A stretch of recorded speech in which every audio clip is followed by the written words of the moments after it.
given the political moment that we find ourselves in, we know that there's a lot of work to do, right?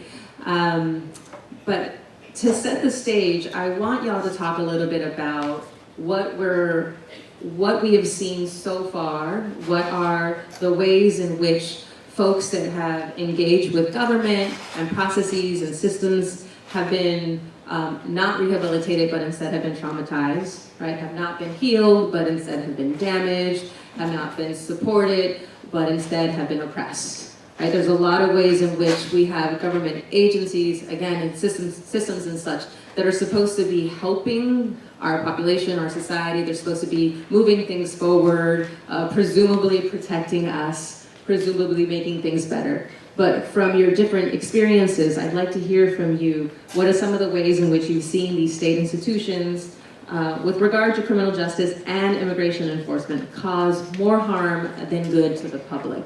I also just want to point out that in a class that I teach the other day, I had a student that said that they didn't know that immigration detention centers function a lot like prisons.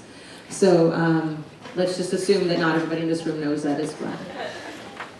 So you don't have to go very far to recognize how the immigration system, as unserviceable as it has been in the last several days, has become even worse. All you have to do is read the headlines and read the reports, which are then denied and diminished by official sources, of the immigration enforcement activity of the last few days. And probably the best example of how unserviceable the system has become is the widely reported story of Guadalupe Garcia de Rayos in Arizona, who had a final order of removal that was premised on her being arrested by Joe Arpaio's sheriff's department. And to quickly note, for those who don't recall, Joe Arpaio is a notorious and avowed racist, and I can say that without risk of any charge of slander, because the federal courts have adjudicated him as such on multiple occasions. And she was arrested then and convicted, if reports are accurate, for the crime of basically having a job as an undocumented immigrant to support her family. So based on that crime, she became a quote-unquote priority for this administration when it comes to executing the orders of removal. So in reporting to ICE, as she had been required since the order of removal was entered, this week she was taken into custody and rapidly deported from the country. Now, I can't understand how even our current so-called president could determine that that is an appropriate prioritization of resource allocation in the immigration system. But in what we've seen in LA and around the country in the last few days, we know that she's not alone. That they will, without any evaluation of the fairness of the adjudication, they will begin with executing and completing orders of removal, even if there are very strong humanitarian, family-based reasons, as the previous administration had done, to defer actually removing folks from the country. Now this, of course, is all in line with the executive orders, which, confusing, unclear, certainly full of alternative facts when it comes to the purported justification for them, but it is clear that the Trump, Bannon, Pence administration has an agenda that it begins to play out in those executive orders. And I think two elements of that apparent agenda are particularly important here.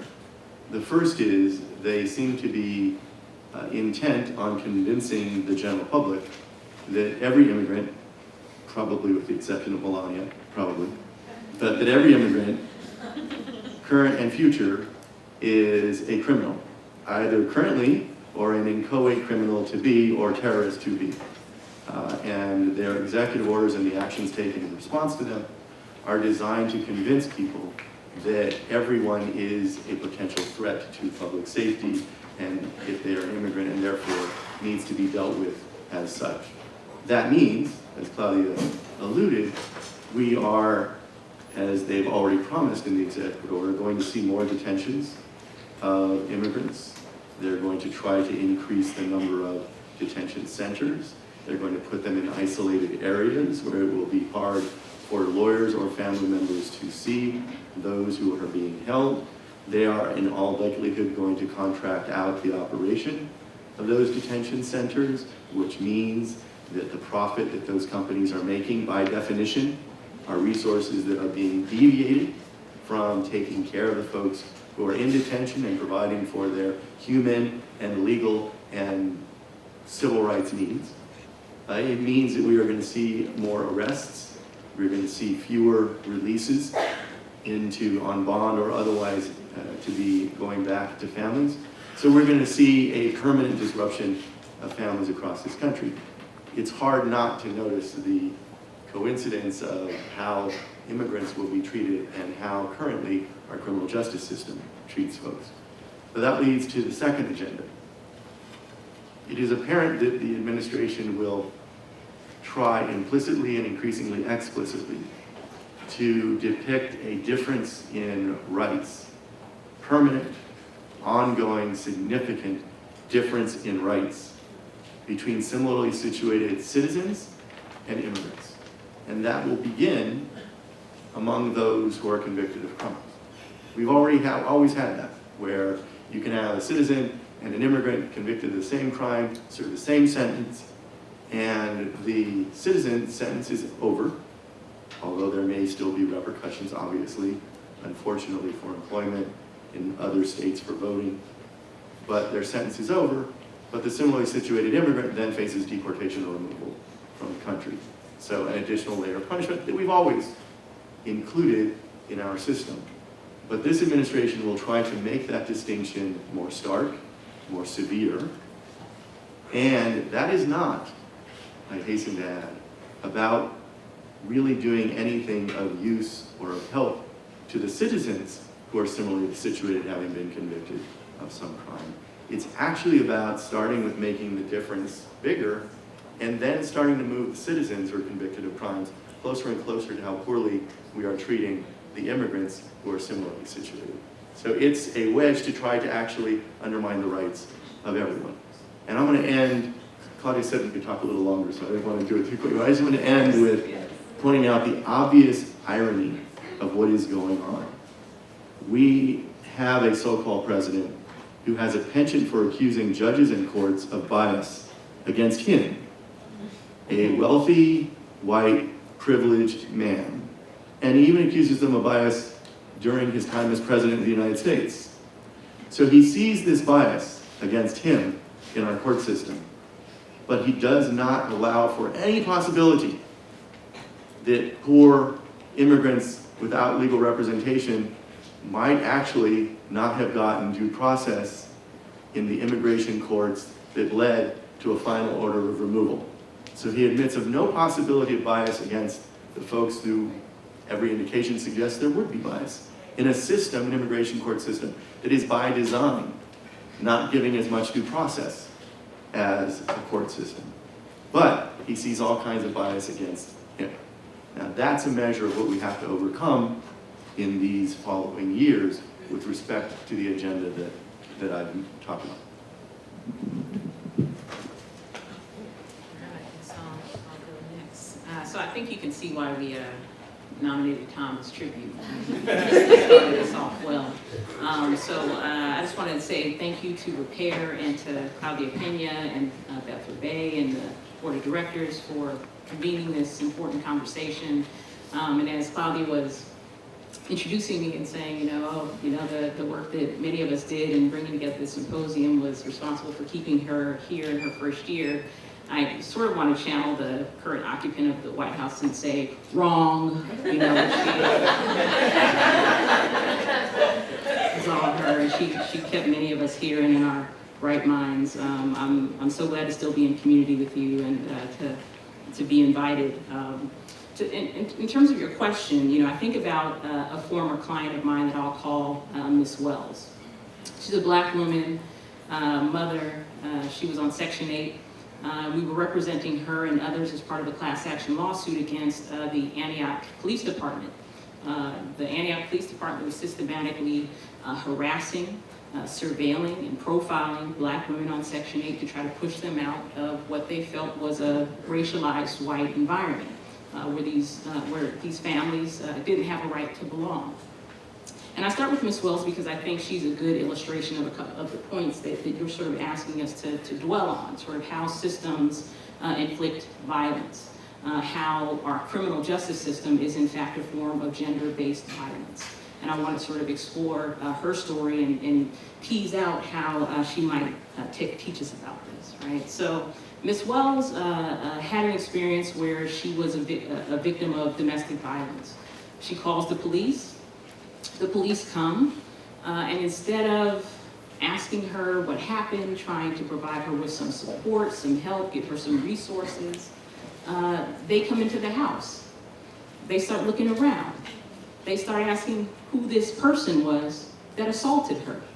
Did he live with her? Was he on her lease? Where was he now? Right? Didn't offer her any support, but was trying to figure out a way to criminalize her. They started asking about her children. The next day she got visits from the housing authority, accusing her of violating her Section 8 lease by having an unauthorized resident. They also sent over the child welfare system, representatives from the juvenile dependency system, alleging that she was a neglectful or abusive mother because she did not protect her children from the person who had assaulted her. I start with Ms. Wells because I think that she's an important person, and this is an important story that tells us the way in which our criminal justice system re-victimizes people. When I spoke with her, her children had been removed. They had been detained by the juvenile dependency system. She was being punished for surviving a vicious assault. And when I spoke to her, she said, "I thought the police would help me. I'm never going to call them again." So what does her story tell us? I think, as I said, it tells us that policing and imprisonment operate as forms of gender-based violence. It results from the underprotection over policing, particularly of women of color, who we often don't talk enough about. And it inflicts gendered harms on women, and it leaves them vulnerable, right? She's never going to call the police again, right? And the question is, why are the police responding so much in these situations in the first place? But we'll get to that later. So Ms. Wells also teaches us that there's a dynamic here. There's a dynamic of underprotection and over-policing that renders women vulnerable to poverty, to incarceration, and to various forms of violence. So instead of protecting women, it punishes them. Okay, so the first point, underprotection, right? So one, the physical and sexual abuse that's experienced by poor women of color is just overlooked, period, right? And so, right, there's not enough resources to help women to raise their children, to work, to live in safety and security. We have an empathy deficit, and instead of responding with resources and support, we respond with incarceration and policing to often very rational responses to trauma. And it reveals another troubling trend, right? That there is a disinvestment in affordable housing and communities. There's I think a statistic that was floating around that it costs $30 million a month to protect Trump Towers and I guess the exceptional immigrant, Melania Trump. Right? And it costs the budget for the entire city of New York to spend on subsidized housing is $28 million, right, per month. I just want to leave that there. I think the implications are clear, right? So we have the evisceration of social services, the evisceration of public education, the imposition of welfare to work policies that force women to take, and people who are using government services, to take underpaying jobs, to take low-paying jobs that lock them out of opportunity, that lock their children out of opportunity. Right, so this is this underprotection, right, that's going on that makes folks vulnerable on the one hand, and their attempts to survive are then criminalized, right? Okay, so that's that point. So then the other point, right, the over-policing, right? We see that with Ms. Wells' story, right? She's underprotected, she's not provided any support, and she's over-policed. Her children are removed. That's a punitive sanction, right? Her housing, she lost her housing. That's a punitive sanction, right? So we need to understand that social welfare systems, juvenile dependency systems, these are punitive systems that we often don't talk enough about when we're talking about policing and incarceration. But let's also talk directly about policing and incarceration. We have more women in jails and prisons and detention centers in this country than at any time in history, right? We have 5% of the world's population and 30% of the world's population of incarcerated women, right? We have more women in prison than some countries have incarcerated people, period. Right, and many of the women are incarcerated for, again, for surviving, right? For maybe they're taking drugs to medicate trauma that they've experienced. Maybe they're engaging in property crimes or others to survive, to feed themselves and their family members, and they're punished for that, right? This is what Beth Ritchie calls gender entrapment. And I want to just give some statistics about the women who are incarcerated, right? Or the people who are incarcerated in women's prisons. So it's not just people who identify as women. This is another form of violence where people are misgendered, right? And first incarcerated, but then incarcerated in places that it's doing violence to their gender identities, right? So the people who are incarcerated in women's prisons, 85% have experienced some form of physical or sexual abuse before the age of 18, right? Many have mental illnesses. Many of them are mothers or parents, right? And they're being separated from their children and their families, which exacerbates the trauma and the violence that they've experienced. So these systems are doing violence to people who are incarcerated in women's prison. So, and there's a racial disparity, right? We already know that, but just to be clear, right? Black women are 3 times more likely to be incarcerated than white women. Latinas, 1.5 times more likely. And again, this has devastating consequences for their families, for their children, for themselves, right? So while they may be released, many of them not deported, right? They're not necessarily released into a space where they have freedom of movement either, right? They're often locked into spaces where they're perpetually subject to surveillance. Women who are incarcerated, again, or people who are incarcerated in women's prisons are subject to degrading and humiliating, dehumanizing treatment, right? They're shackled while they're in labor, while they're pregnant, denied basic things that they need to subsist, like things as basic as sanitary napkins, right? Used to humiliate them, right? So I could go on and on. But the point is that these are the systems that we pay our taxes to, right? They are engaging in forms of gender violence, and we need to recognize it as such. I work with an organization called Genesee Center. It's a South LA-based domestic violence program that's run by predominantly women of color, predominantly Black women. And we were talking, and the organization's leadership was lamenting about the lack of investment for domestic violence programs and shelters, particularly long-term housing for survivors. And I said, actually, that's not true. We spend a lot of money on domestic violence survivors. They're in the county jail. They're imprisoned. We spend at least $28,000 a month to keep them there. So I just want us to think about the types of responses that we have and the way that the institutions that we pay our tax dollars to are functioning. Thank you.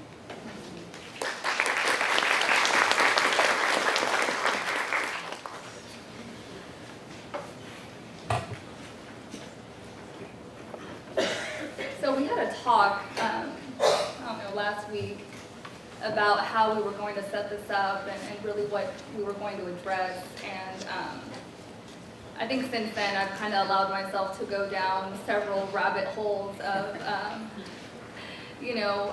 how to be real about the challenges that the clients that I work with face, but also not be 100% negative about, in the way that I speak about the challenges that my clients face.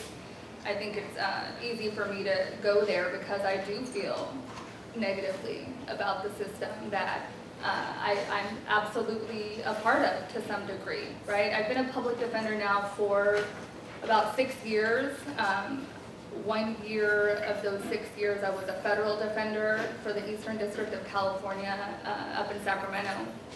And in thinking about the many challenges that I suffer through my clients in my work every day, and thinking about really what are the problems that I encounter on any given day in the work that I do, I kind of separated it into three big categories. And I think one that is prevalent in any courtroom that I've ever worked in, whether in Sacramento or in LA County, is a complete lack of empathy for the clients that I serve, the dehumanization of the clients that I serve, right? I think from the moment that a criminal defendant walks into a courtroom, they are not seen as a human, to a large degree, by the prosecution, by the bench, by the deputies, the bailiffs that are in the courtrooms.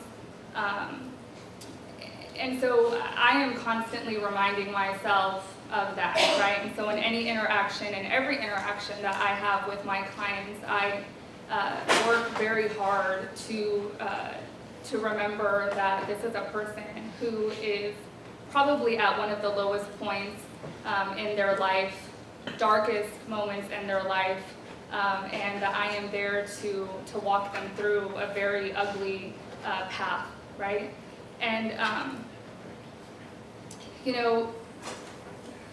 what I do, a big part of my job is humanizing my clients and to do what I can to create a full picture for the prosecution or for the judge if they'll listen. More often than not, they don't.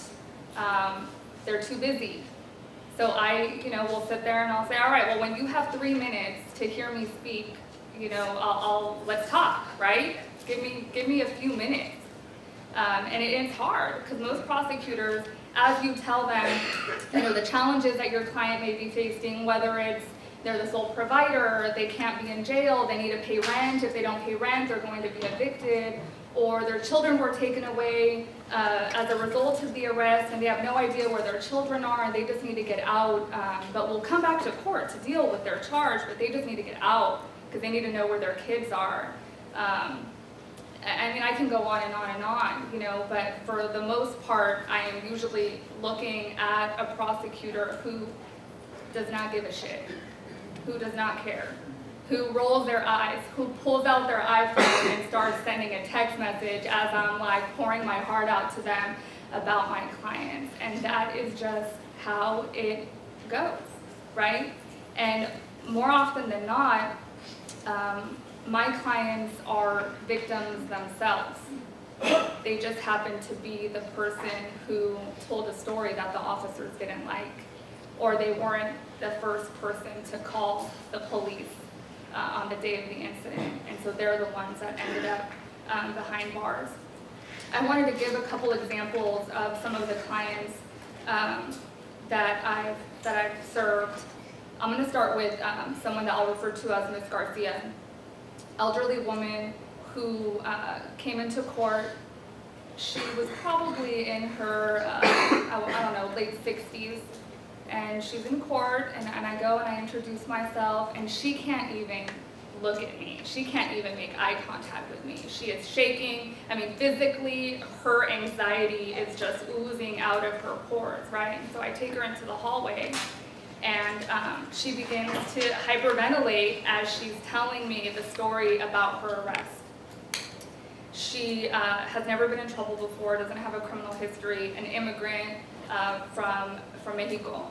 And she and her husband collect recyclables for a living.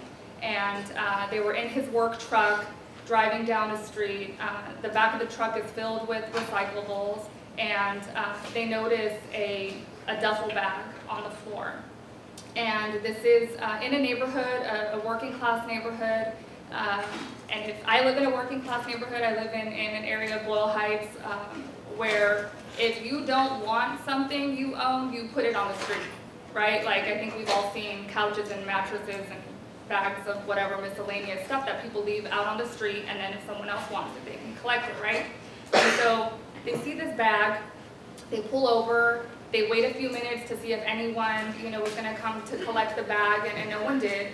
And so my client gets out of the truck and she takes the bag and they drive off. They think it's abandoned property. Well, as they're looking through, as my client is looking through the bag, she sees that there's, some clothing, a bracelet, like $30, and they head home.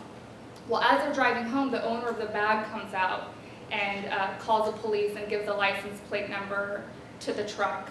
And so the police then find the truck, follow the truck to my client's house, bust through the doors, guns drawn, as my client is like sitting on her couch, going through this duffel bag, wearing the bracelet that she had found in the duffel bag. And she's arrested. She is taken to jail, and I meet her 3 days later for her arraignment. And she actually was released, cited out from the jail.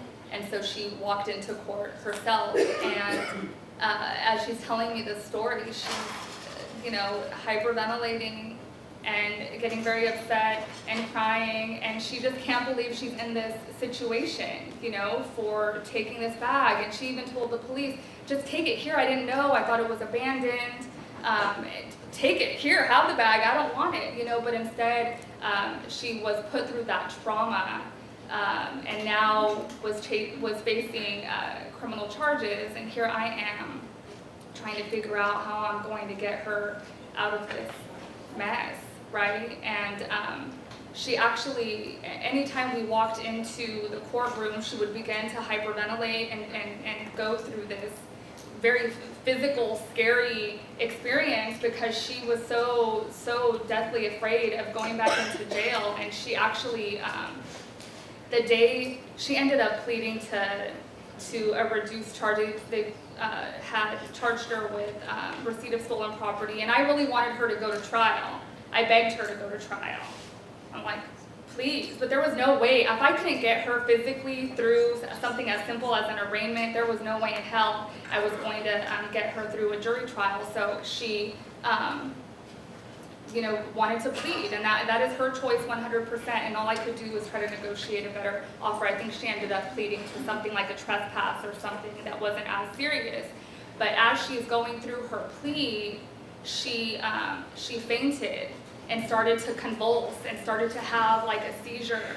And not one person in that courtroom came to her to try to help her. I was on my knees trying to hold her up and consoling her and trying to get her to breathe and giving her water, and no one else came anywhere near her because they just don't see my clients as the human beings that they are, right? And paramedics ended up coming, and she was okay, but even after the paramedics took her, the bailiff was joking with the clerk in the courtroom about how she was faking it, saying that my client was faking it. So these are the comments and these are the challenges that I deal with every day, and I just think that I'll never forget that client, but she's one of dozens of clients that I've helped that have been victimized by the system. I also wanted to give another example of a woman that I helped, and she was a sex worker who came to me at arraignment for a charge of prostitution, and she's transgender, and when I was interviewing her, she was like, I'm going through the report with her, and she, closed up the report. I'm flipping through it, and she's like, just let me tell you something. She's like, let me tell you about this officer that arrested me this day. I actually wasn't working that day. She's like, I do sex work, that's what I do for a living, but I wasn't working this day. I was at 7-Eleven with a girlfriend of mine, and this officer was undercover. This officer is actually a client of mine. And on this day, he parked in front of 7-Eleven and called me over to his car. So I'm thinking we're going to go and we're going to do what we're going to do. And the minute I get in, he's talking to me in a manner that is not familiar to me. And right then I knew that it was a bust. I knew that he was in his undercover capacity, and suddenly she's being arrested and now facing the charge that I am there to help her deal with. And again, another client that I'm like, let's go to trial, let's tell your story. You know, here's this opportunity, please, let's go to trial and put this officer on blast. And she didn't want to, it was too risky. You know, she's on probation. She knows that the consequences would be way more severe for her because she has a criminal history. She was afraid she wouldn't be believed, but she was more afraid of the consequences on the street that she would suffer if she did tell the truth.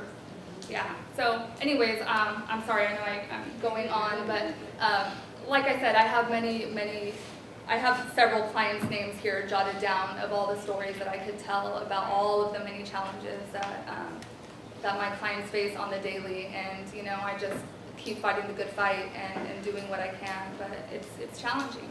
It is.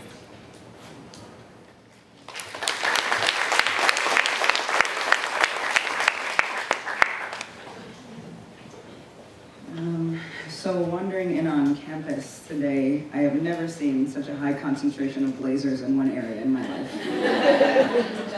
Yeah, you know, I was like, this is rather impressive. So I'm gonna do something a little different today. Firstly, thanks y'all for illustrating, I think, the intricacies of the prison industrial complex, especially in this political climate, but I'm gonna actually spend some time talking about who's not being criminalized. So I'm going to say some things that are going to be a little bit uncomfortable, but sit through your discomfort because, you know, at this point in time, your discomfort is not enough. Right? Many of us are uncomfortable all the time for different reasons. So let's talk about the radicalization of white men in this country. In 2006, right, there's a leg in the FBI, they've just been renamed, okay? They were the Countering Violent Extremism. Now in 2006, they put out a report that suggested that the greatest domestic threat, the greatest domestic terrorist threat in this country was from neo-Nazi, Confederate, KKK, Christian-leaning white men. That was in 2006. Now, the Trump administration has just changed the name from Countering Violent Extremism to Countering Islamic Extremism. Now, it's also important to note that in around 2006, the Republican Party was so up in arms at the implications of the overlap between these extreme, you know, extremists and their own political party that they pulled the teeth from this program, and so the FBI was left to just sort of monitor this group, right? Now, think about how much teeth they're going to have in criminalizing Muslims, especially in this country, and the fact that there is a growing population of people who are militarizing themselves, who have gained some sort of political power in the White House. You know, it's now irrefutable that there are white nationalists in the White House. In fact, nobody won as default white. They use their whiteness as part of their platform. There is this growing population, and how do I know that? Well, if we're looking at things like the Southern Poverty Law Center, who's doing amazing work in terms of monitoring hate groups, we know that there's 528 current active neo-Nazi, alt-right, Confederate, KKK, Christian, right-wing leaning groups that are active, 528 as of last year. Right now we're in this age where they're being emboldened, and there's a huge spike in these groups when Obama, during the Obama administration, when Obama was particularly elected the second time. Now, if you're reading some of these things, and I unfortunately spend too much time reading Breitbart and a myriad of other things, and the Daily Stormer, yikes, trying to keep up with their rhetoric and what their actual strategies are, because here's the thing, I refuse to be out-organized by white supremacy. I'm realizing that they're actually naming that they're gearing up for something they're calling a race war. The anti-Semitism on the site is simply horrendous. Their attacks on immigrants and migrants are terrifying. And their continuous, you know, sort of degrading of and dehumanizing of blackness and black life in this country is something that we all need to be deeply concerned about. What is clear is the safety net for people, and those who were safe in the past are not going to be safe in the present. And so even though that's part of our second question, the reality is we're not organizing for the next 4 years, we're organizing for the next 50. So now we have this political landscape of white supremacy, even though we're actually more uncomfortable naming white supremacy than the reality of white supremacy existing in the White House. let me tell y'all something. When I called for the erosion of government institutions, I didn't mean like this. Like, damn. So, now we have that reality, this growing sort of force, these growing white supremacist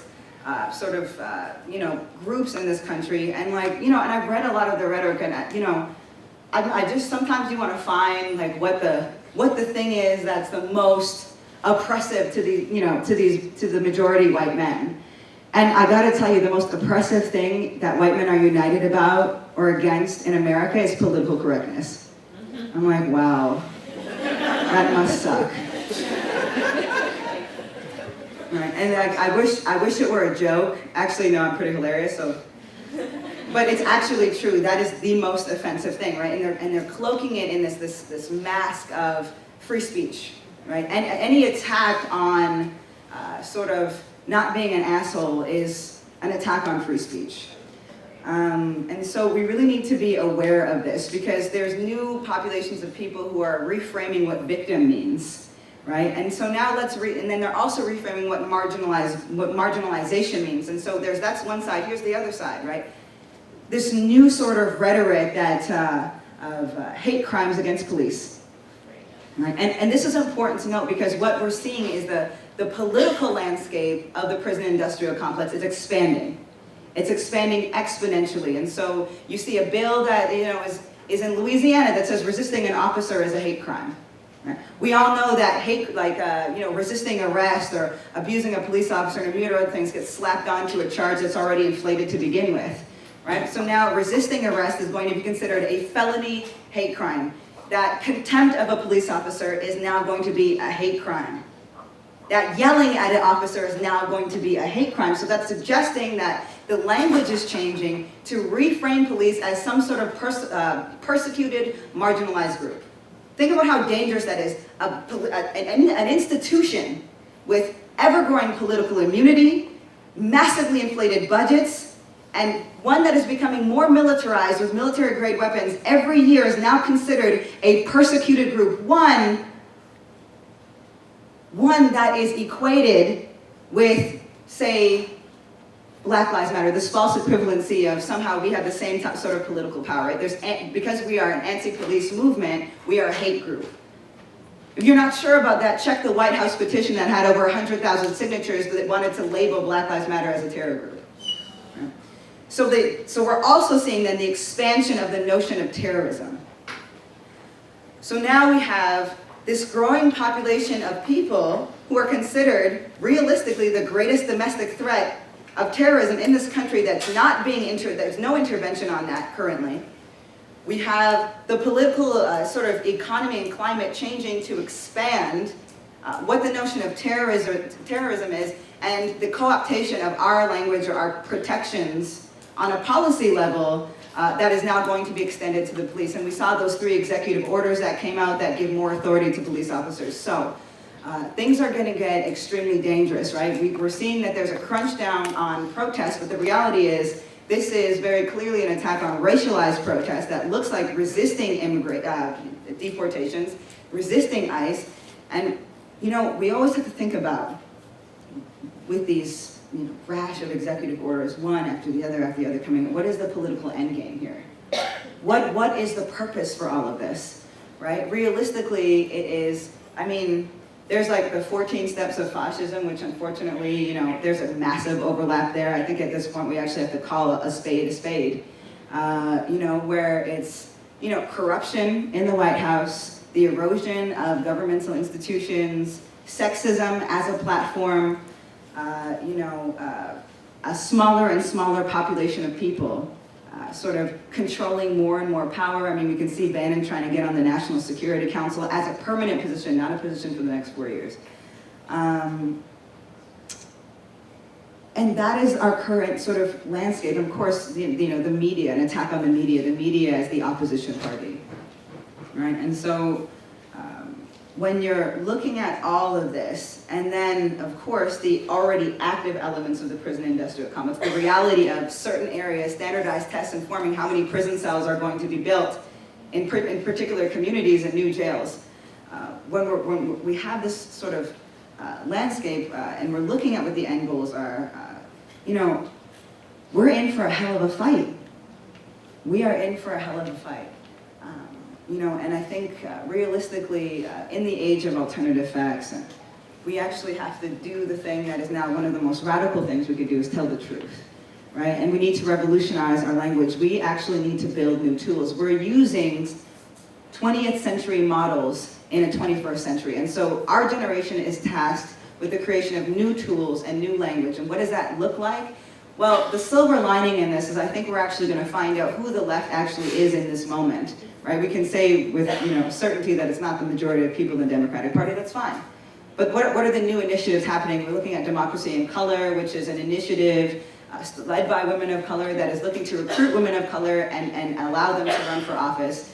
Are we going to support them? It's the reality of a 22-year-old black woman running for the mayor of Detroit, one of the most forgotten cities in America, one of the blackest cities and one of the most forgotten cities. And really, it's about the coalitions we're going to build. Thank you, because I can chat. Right, the coalitions that we're going to build, and I think that's really important because it's about who is being left behind. So I recall that one of the greatest criticisms of our movement in Black Lives Matter was I agree with you all in principle, but not in tactics, right? Talking about protests and shutdowns and rallies, but I didn't hear the same criticisms happening when the Women's March was taking place, when the airport shutdowns were happening against the Muslim and immigrant ban, right? And so we really need to find out where our contradictions are and name that we live through contradictions. Here's the reality: we don't actually need police. Somebody doesn't deserve to die because of noise complaint. They don't deserve to die because they called for help, like in the case of Reginald Thomas, Junior Thomas in Pasadena, who called the police and said, I am bipolar and I'm in an episode, please help me, and he was killed. Or Alfredo Longo, who was killed when his sister called the police because he was having a seizure. An 18-year-old boy, Carnell Snell Jr., here in LA didn't deserve to die because he was running away from police with a gun in his waistband. We are talking about the reality of people being executed because they have priors, because they were black, because they don't have citizenship, because they have mental health circumstances, right? And so we need to reimagine our relationship to the police. We need to reframe what public safety is so that it actually translates for the most marginalized people. And we need to be honest about the fact that there are entire communities that already exist that do not rely on the police for safety, cosmetologists get trained in certain areas more than police officers do, right? And so we need to renegotiate, reestablish our relationship to what the police are and what they represent, particularly in this time when they're going to be reframed as a marginalized group, when the reality is that people are actually dying at their hands, they're dying in this country. There's going to be thousands more new ICE officers coming in the event that the wall is being built. And so, remind yourselves that we cannot allow ourselves to be up-organized by white supremacy, and the most radical thing that we can do in this time is tell the truth.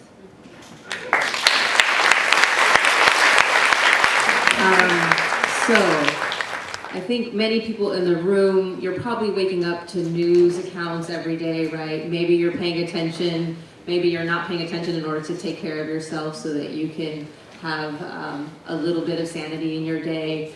But if you're paying attention to the executive orders and the ICE raids and travel bans and all these things coming out, you may feel a little disheartened. And indeed, our panel has just laid out a very bleak situation, right? So, as an organizer and as an activist, I'm always trying to think about, so what do we do? Right? I'm sure many of you in this room want to know, so what are we doing? What's the plan? What are the strategies? So I'd like to ask our panelists to talk a little bit about that. What are some of the strategies we're going to be engaging to address what you've just raised in your answers to the first question? What are some of the strategies we're going to be engaging with this administration in the next 4 years? I'm okay with talking about strategies for the next 50 years too, that's good. And I also want you to put a little time into telling folks in the room what they can be doing, right? Some of you are attorneys, some of you are activists. So maybe you're thinking about things in your sphere, but what else can people in the room be doing as we face this reality that we've just talked about? I also just want to let folks in the audience know that I'm going to leave about 15 or 20 minutes at the end for Q&A, so be thinking about your questions too. If Q&A starts and none of y'all raise your hand, I'm going to give you the side eye. I gotta go first again, I guess, so I'm being informed.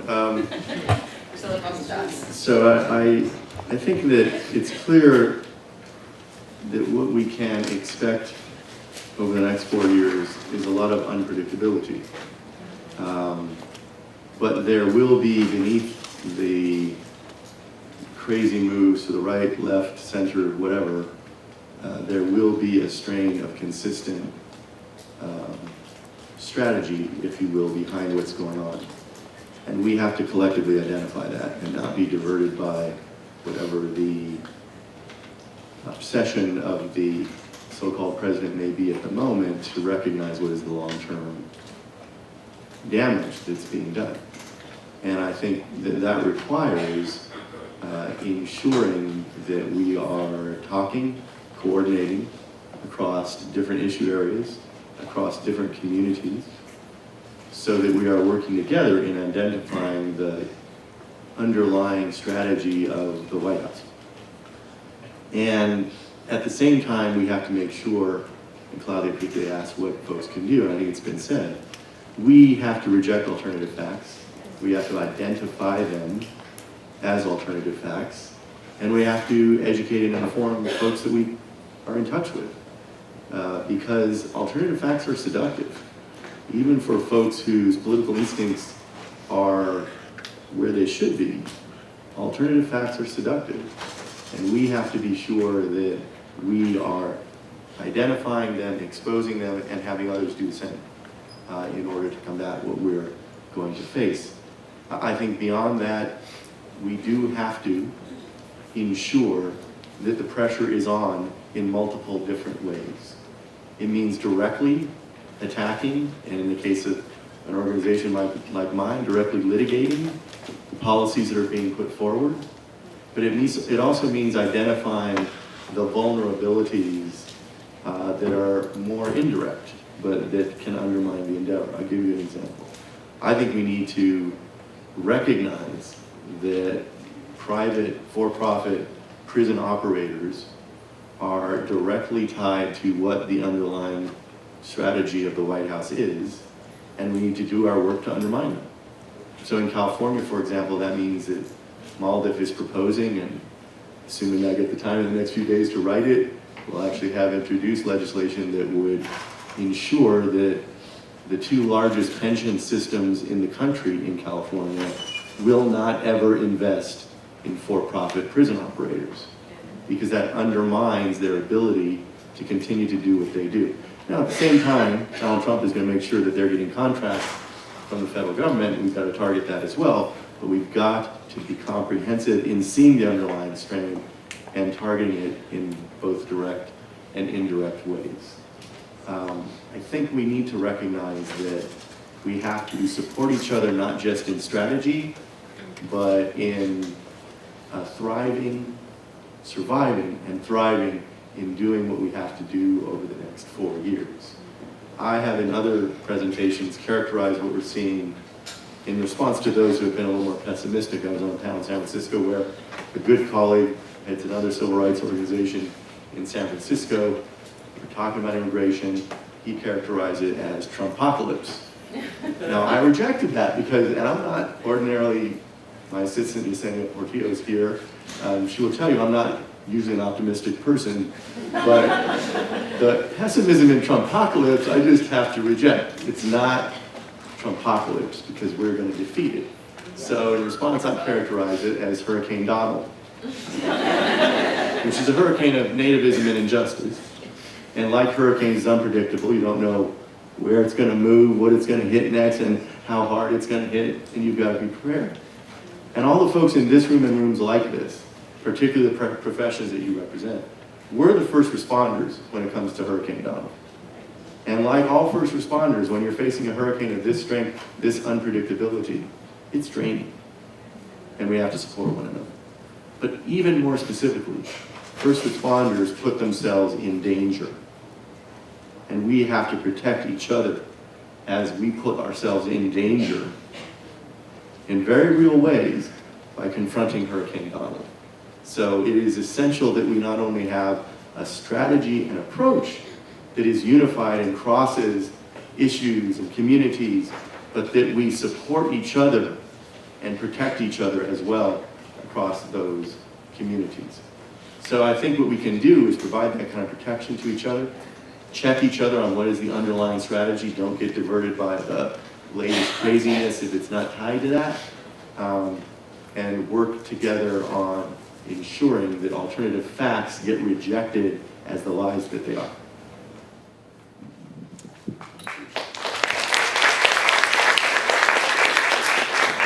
So I have about 4 things I'd like to say in response to your question.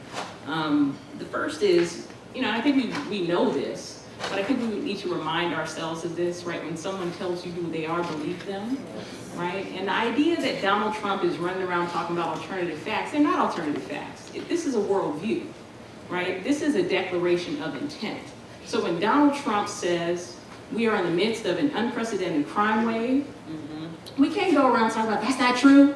Crime waves, crime rates down, right? Of course we need to set the record straight, but this is a declaration of intent, right? This is a declaration of intent to spend more money on things like militarization of police forces, right? To spend more money on law enforcement, on jail and prison building, particularly detention centers, right? This is a declaration of intent. When he says that 3 to 5 million people voted illegally, that is not based in fact, obviously, but that is a declaration of intent for massive voter suppression.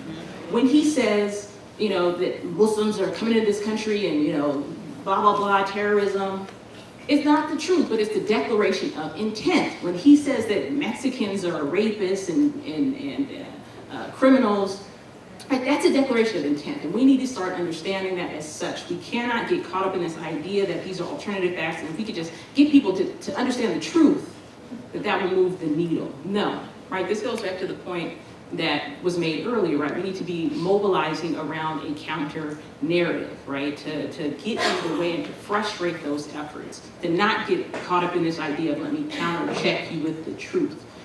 We are not operating in that realm. So I think we need to recognize that. 2 is that, look, we have a federal government that has been captured, right? That is now a subsidiary of Trump Inc. That is taking on the characteristics of and embracing authoritarianism, fascism, corruption, and misogyny, racism. We can go down the line. I could be here all day naming all the things that this administration is doing. So that tells us that 2 things, right? We need to be obviously organizing. We need to be doing so at the local and state levels, right? We need to be, this is precisely what the Republicans have done, right? They took over state legislatures, governorships, right? And I'm not saying that everything needs to be happening with electoral politics, but I think it's an important piece of it, right? So we need to be thinking about organizing locally and at the state level, litigating in our state courts as well, to try to develop more protective systems, because the federal government is not an entity that we can count on, right? Given, not that we ever could really, but especially now. Next, I think we need to understand the basic point that when you are in an environment where lies are the basis for policy, right? The point that was made earlier, right? Telling the truth is revolutionary. Knowledge production is revolutionary, right? You have people who are intellectuals, people who are writers, people who are organizers, people who are truth tellers. There is a concerted effort to suppress them, right? So we need to be about knowledge production and imagining new frameworks. We have so many people in the room that are doing this, right? Which is why I'm so happy to be here with Claudia and Beth and people like Sarah Haley and Christine Littleton, who have been doing this work, right? Who are historians, who can help us to see these patterns, because this is not new. You should read No Mercy Here by Sarah Haley. That's a great book that helps to lay out some of these patterns. And then lastly, I think we have to reject the language policing that's going on, right? This idea that, you have these white cisgendered men talking about identity politics is why we lost the election, and this women's march is just it's divisive, and so on and so forth. That is policing, right? That is suppression. And it also negates the idea that precisely what the genetics make, right? That Donald Trump was elected precisely because of identity politics, right? Of angry, radicalized white men in particular, but also white women. So we need to talk about who gets labeled with this term identity politics, right? As though this is like this terribly horrible thing in the first place, but who gets to occupy sort of neutrality in terms of their politics and who doesn't? So I think we need to be paying attention to the language, the way in which it's being policed, the way in which folks on the left are being attempted to be silenced in terms of the rhetorics that have been developed to resist Trump. And we need, in this language of victimization, we need to push back on that.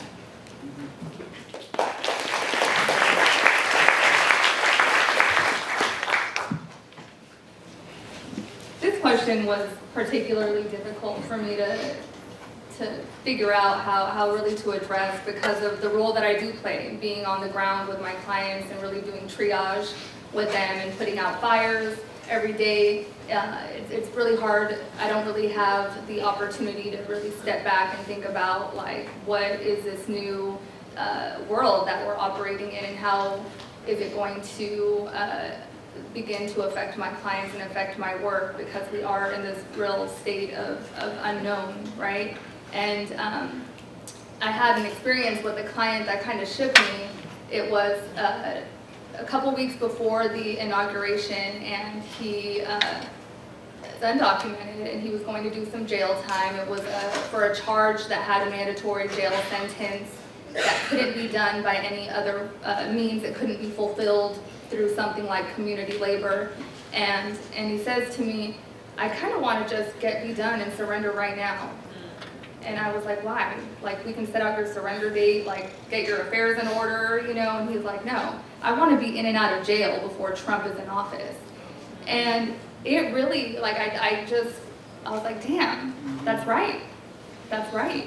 You know, and how is my role changing now that's at the forefront of many of my clients' minds, right? It should be at the forefront of mine, and I need to continue to humanize my clients and also continue to creatively think about what can I do for my clients? How do I keep them out of jail, period?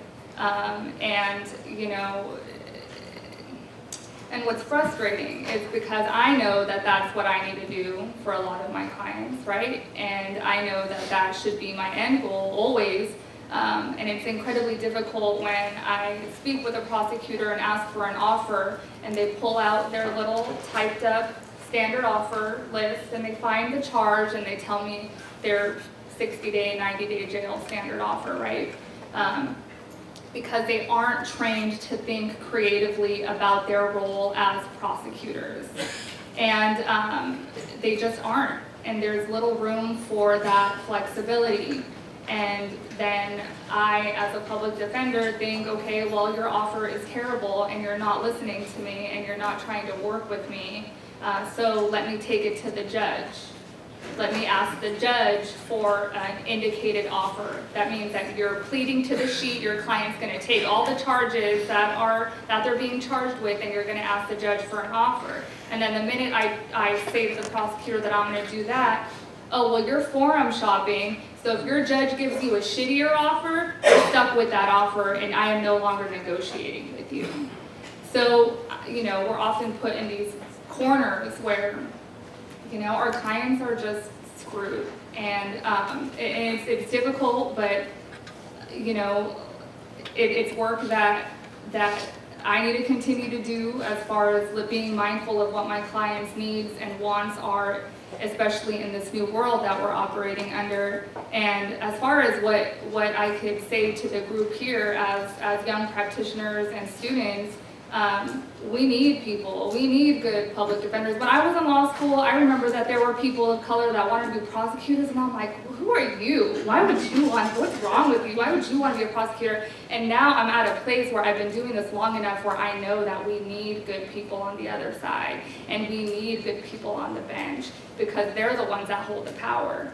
They really are at the end of the day. And so I encourage you all that are interested in doing criminal work to try to pursue it on those ends as well.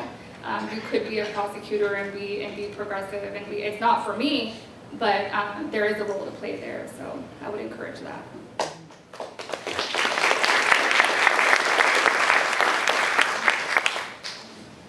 Nah, if everybody wants to be lawyers up in here, that's cool, because I'll be in trouble. Yeah, you know. It's interesting. Everybody in the movement calls me Future. It's partially because sometimes I look like I just walked off of a Battlestar Galactica, and partially because I think about it and dream about it a lot. And so there's a few things that I want folks to think about, and then I'm sort of going to frame things around a call to action. Right? One is we really, really need to pay attention to what's changed and how language has changed. In 1986, Jeff Sessions was understood to be a racist. You could qualify and quantify what racism was. In 2017, nobody is racist, right? And sometimes, right, we can either choose to really push the word or we could change the words that we're using. Because in my opinion, white supremacy and anti-black racism suffice.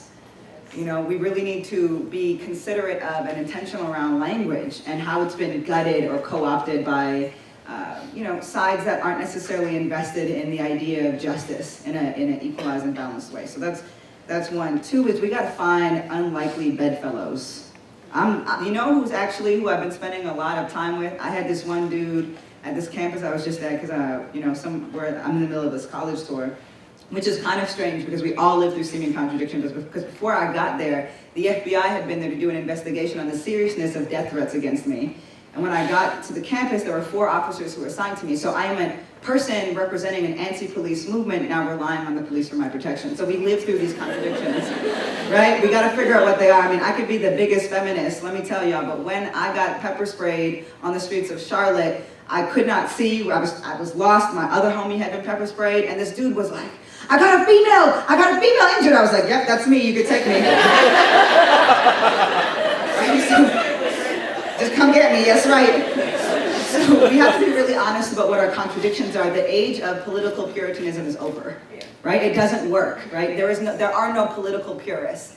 And there's a lot of folks who are really deeply invested in that, and sometimes we can't change folks' mind, but we can open them, right?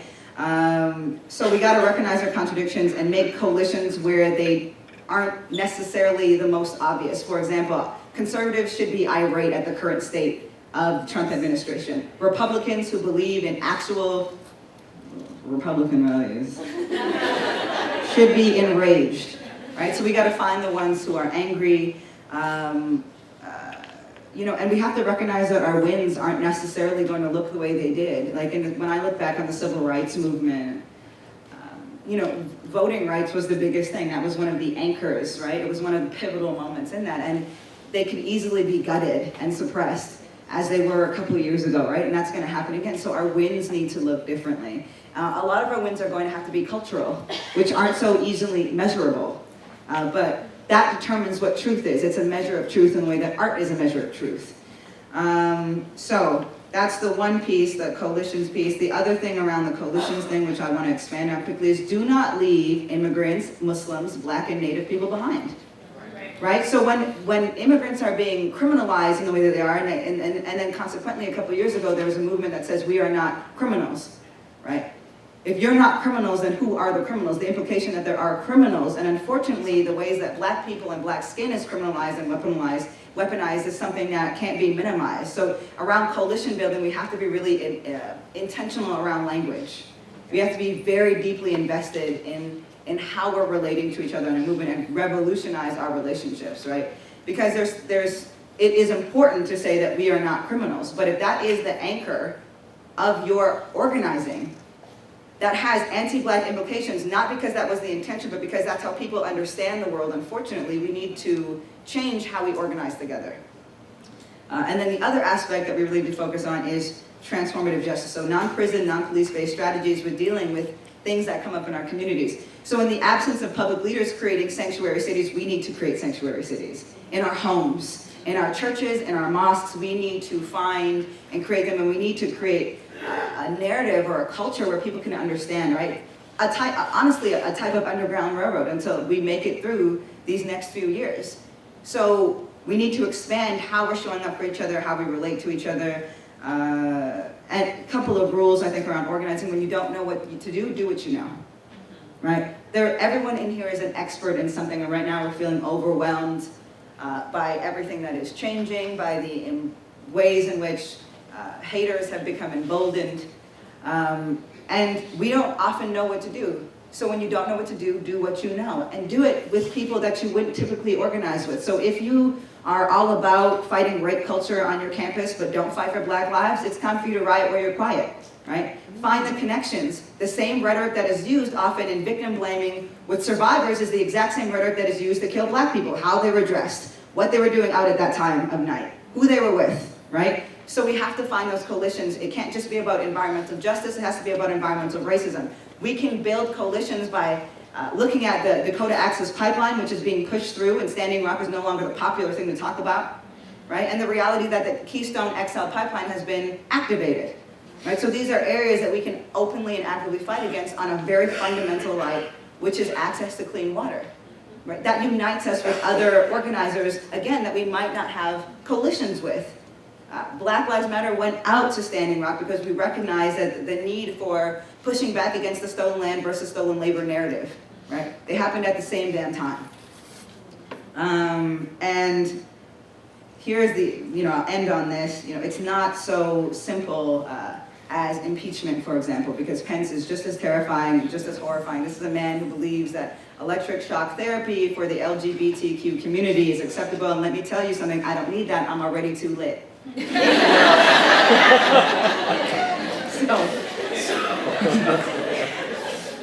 So we need to come up with 21st century tools and 21st century models while we're still using the 20th ones, and it's fine. But at this point, I don't care if you're a Leninist or a Marxist or a socialist or a feminist or a communist. If you believe that there is inherent value in my life, in my humanity, then we can organize a little bit together, because the nature of coalitions are fragile and temporary, and we need to treat them like that. Because guess what? Across the spectrum, from Republican to KKK, alt-right, whatever, it's a spectrum, and they still manage to organize together. So we need to be able to organize together, because we should not allow ourselves to be out-organized by white supremacy.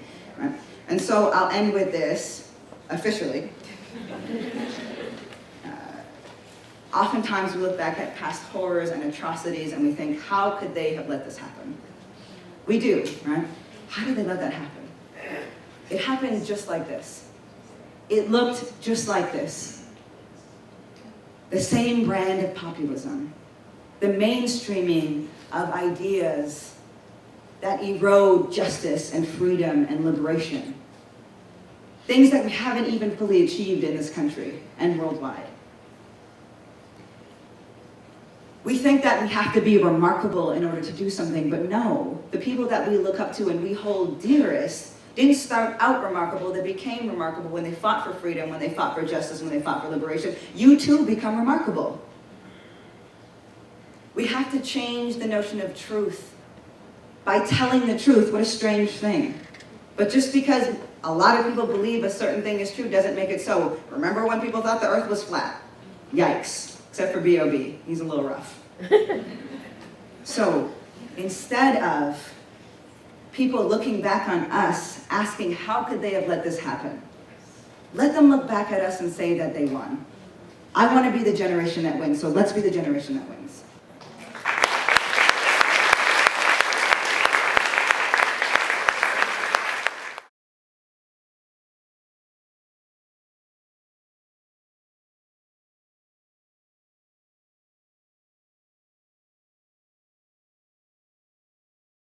One of the things that I was thinking about was the way in which our courts have been sort of overtaken by conservative Republicans, very radical, and how they have been hollowing out the very fragile constitutional rights that we do enjoy. So I'm speaking as sort of a lawyer here and as a law professor.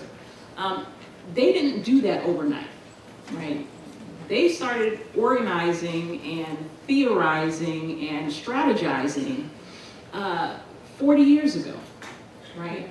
they had a document that was released, I believe, in the 1980s during the Reagan administration, and it was called the Constitution in the year 2000.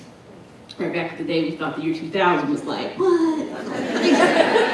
Flying cars, and I'm still upset about that.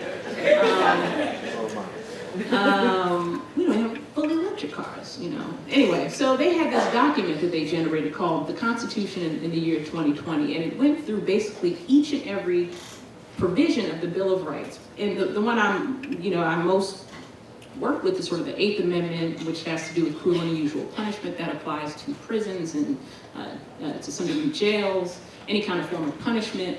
The 14th Amendment, which addresses racial discrimination, gender discrimination, basically different forms of discrimination. They basically were like, look, we're gonna hollow these out. They are going to be, sort of as worthless as the piece of paper that they're printed on, right? And so we need to be thinking long-term about these strategies. These things aren't going to happen overnight in terms of, folks who are practicing law or teaching law or law students. I teach a seminar and my students are often so devastated by the time we get to the end. It's like, and now everything's undone. Goodbye, right? They're very demoralized. And one of the things that helped me to get through my law school experience without feeling entirely demoralized by the way in which the constitutional rights that we had been taught are so valuable, but are so fraught and so weak for most of this country's history, is to think about the lawyers that litigated Plessy versus Ferguson, and that was in 1897, right? How devastated folks who were working in the courts, thinking about racial justice must have been, right? In the years where they kept losing, where Jim Crow kept getting further and further entrenched, where black bodies were killed for sport and were killed with impunity, and nothing could be done about it. And then you think about the people who kept litigating, who kept fighting, who kept using the courts, who kept organizing. And I don't mean to exceptionalize law or constitutional law, but you asked the question about sort of the inside question about the piece of this, and law is important. It's not a panacea, but it's important. To think about how folks kept fighting and we got to Brown, right? So I think we have to have a long game, right? That's 60 years where people had to keep litigating, they had to keep fighting, they had to keep coalition building through the worst horrors, right? Some of the worst horrors that we've seen in this country, and I think we have to keep that in mind. If Tom or Ron have anything that they'd really like to say? I'd really like to say? Yes. So, thank you for the question. I think that I want to suggest two things. One relates to the justice system in particular. It is something of a contradiction for an organization like mine that is one of the champions of voting rights, but I think we have to start questioning whether certain positions should be elected on. And top of the list, I think, for lots of folks are judges here in California, where we've had this de-escalation, this devolution of ballot labels where 10, 15 years ago, people would put down that they were an assistant district attorney, and then they were a prosecutor, and now they put down that they're a gang prosecutor or a child molestation prosecutor. It's just this terrible devolution in thought about these positions. And the fact is, most people vote on these judgeships without much knowledge at all. And we need to change the system so we're not electing judges, because those labels that we get is a measure of how the general voting public is making their decisions. And it's who's the more aggressive prosecutor, and that's not what we need on our courts. So, but I would add to that, and I think that Maldiv will be working on this, I don't think we should elect sheriffs anywhere. Yes. Police chiefs are appointed by elected officials, and the public holds those elected officials accountable and then can hold the police chiefs accountable. But this notion of directly electing law enforcement leaders is out of date and really counterproductive, and we have to start questioning those structures and changing them. And in a similar way, and this I'm just developing still, we need to find the right way to undermine and question this notion, and I don't mean to be disrespectful of anyone, but this notion that there is some magical ability, some magical accomplishment that is unique and different from pursuing a corporate career. Okay? Again, no offense to anybody who went to business school, I think that's wonderful, but the fact is, we have to change corporate leadership, because corporations have lots of power. And corporate leadership is basically a monopoly of those who spend their entire careers in business and the corporate environment. And yet, in other spheres, we don't do that. I'll tell you, in my nonprofit organization, we have business leaders on my board of directors.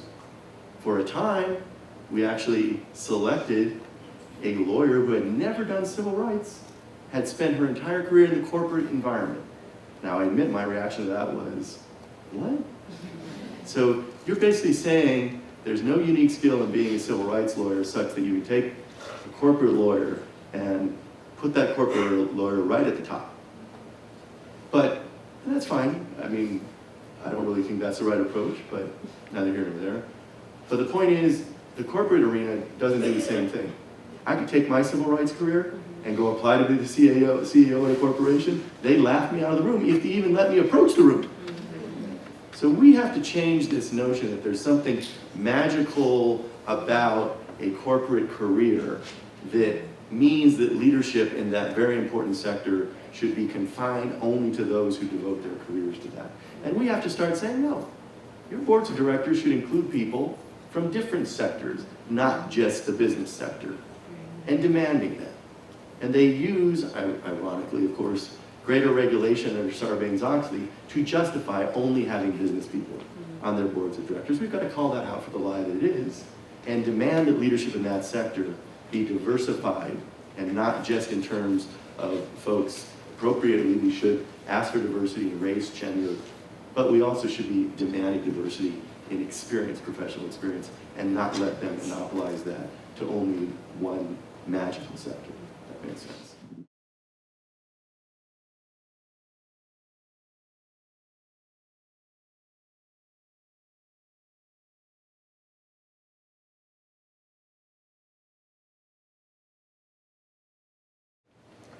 You know, firstly, that's a dope question. I'm gonna tell you some things. And then secondly, I feel like there's some smart Russian dude once who said that, you know, we don't need to have the answers, we just need to know to ask the right questions. And I think we have to change like the cultures of questions that we're asking. And so sometimes we have to look to like what is already in place, right? Like I had mentioned previously, there's a lot of communities in terms of like, let's say the institution of policing, right? What is our replacement for that? If you're looking at undocumented communities and sex working communities, they have entire economies on how to deal with violence in their places without actually having to call the police, right? Sex work hasn't been decriminalized, and so when a client acts out of line, which happens if a client becomes violent, they need to have an entire safety network in place in order to ensure the safety of the person and remove the client without harming them in a particular way. And so non-prison and non-police-based strategies with dealing in violence in many ways already exist, but I think you know, we have to create them, right? Like there are entire neighborhoods that exist all across North America where they have agreements not to call the police in the event that something's happening in their homes and in their apartment buildings. And so what they have are rapid response teams that are rotational every month, that are made up of the community, and the community gives those people authority essentially, and you know, and they have trainings on how to intervene with, let's say, domestic violence in a household. These are not complete solutions. I don't know that they should be, but what I do know is there's already been these sort of economies in place, understanding that in the event that you are a racialized person, a queer or trans person, an undocumented person, or a sex working person, that you could die should you call the police, that the police actually escalate the situations and make them worse. The other things, I think, like, you know, I'm actually from Canada and I am here now, which is rough. Not to suggest Canada is some walk in the park, it really isn't, but I have a lot of questions that I think folks just kind of take for, you know, just truth. I'm like, why do you have an electoral college here still? Like, I'm like, that clearly was made to uphold the interests of slave owners in the South, you know, so I have some questions. I got questions too, bro. Like, I'm like, what can we do about, actually, maybe y'all have better, what can we do? Let's not go down the electoral college. Okay, because I'm just like, you know, what needs to happen to get rid of it? Because I actually like, because I'm like, there's the popular vote. Right, yeah, right, constitutional, and then somebody else had an idea as an art project, which I think we should all buy into, is essentially to like rewrite the Constitution, right? That it's considered this like immutable truth and reality, and you know, we can change that if there's enough people who buy into that notion and buy into the idea. So there are those institutions, and then there's the reality that prisons, as these folks illustrated so well, aren't about rehabilitation, right? I mean, in the 1950s, there was an active dialogue and conversation on how prisons don't work, and they need to be abolished, right? We're looking at the history of criminalization, particularly on black bodies. We know that laws change to criminalize people. Oh, we abolished slavery. Okay, well, let's make up vagrancy laws and create plantation holds that are prisons, where they can rent out entire populations of people, and it's sort of evolved off of that, you know. I think another pressure point is the 13th Amendment, where everyone's guaranteed particular amounts of rights unless they're a criminal. You know, and so the very notion of criminal needs to be problematized. So I think there are a lot of pressure points that exist, and possibly like places where we can change people's minds. And what was that Alaskan Senator, Murkowski? Is that her name? Super boring. But 30 phone calls later, and she was a no on DeVos, who still won. But you know what I'm saying? Like, there are opportunities and pressure points, but it's going to be a slow and arduous process. Oftentimes, when I'm not sure what to do, I look to some folks who are the most marginalized and disenfranchised, who are the most resourceful, because they know how to survive with literally nothing. You know, and I think that's where we need to look. I think we need to capacity build in those areas, and start really bringing folks to those, to what is it, a seat at the table. And then we also know when to flip the damn table over. And so I think those are some things to consider. And seriously, what about the Electoral College? Is that real? Just coming up with random stuff? Like... I just want to add one thing. I think really great work. It was only beginning, but some of it was catalyzed by the Civil Rights Office in the Obama administration, Department of Education, at changing discipline in schools from a clearly punitive model to one based more on restorative justice. And it was just getting started, and who knows what's going to happen under DeVos. Certainly the federal government isn't going to be weighing in to promote that, but the work got started, and it can be built on to, at least in that arena, begin to create the alternative culture and institutions around really regulating behavior. Thank you so much. Please join me in giving a round of applause to our wonderful panelists.